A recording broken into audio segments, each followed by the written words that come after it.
Doing a quick video here showing these new side marker lights I got off eBay. They come in clear and smoked. I got the smoked, as you can see, because my car already has smoked. I'll put the link in the description of the video.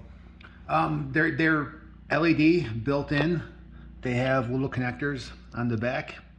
Plug them into the actual sockets where you would normally put your bulbs and bolt them right in. That's pretty much all there is to it. I believe they were $45. There's a lot of people selling these. Just search for LED side marker light Firebird and they should show up.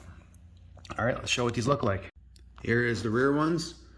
What's kind of neat about them is how they have that thin strip of LEDs. I think it might give it, I don't know, maybe a little more of an aggressive modern look on the car when these are on. And here is one of the front ones in amber. Pretty cool. Let's put them on the car. So here's the current smoked ones with an LED bulb.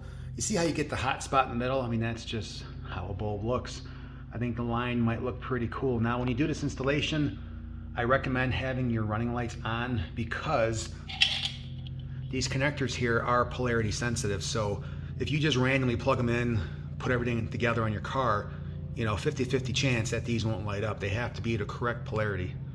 For removal, extremely simple. You need a T15 Trox socket.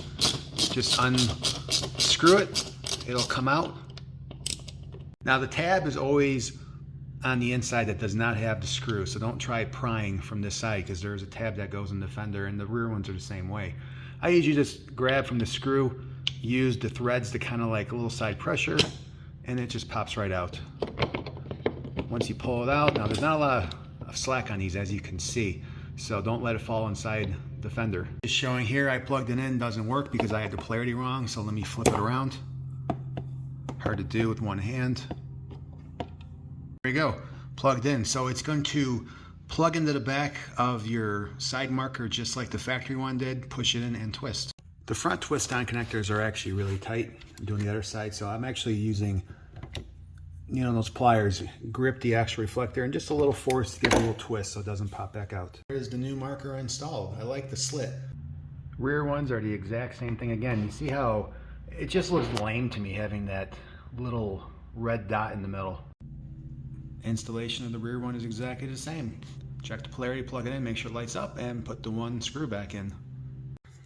Showing the difference, the new ones are really blacked out. I like the blackout look. The old ones here in my hand is smoke, but wow, that's really black. One thing I noticed is pretty funny, typical Chinese product. They stamped the OE.SAE upside down on the lenses. Pretty funny, but typical. And they're left and right, you can't mix it up. It's not like I can flip it on the other side because the tab is offset on the bottom on both sides. So I thought that was kind of hilarious. Anyway, I think they're pretty cool. If you want a set, pick them up on eBay. Thanks for watching.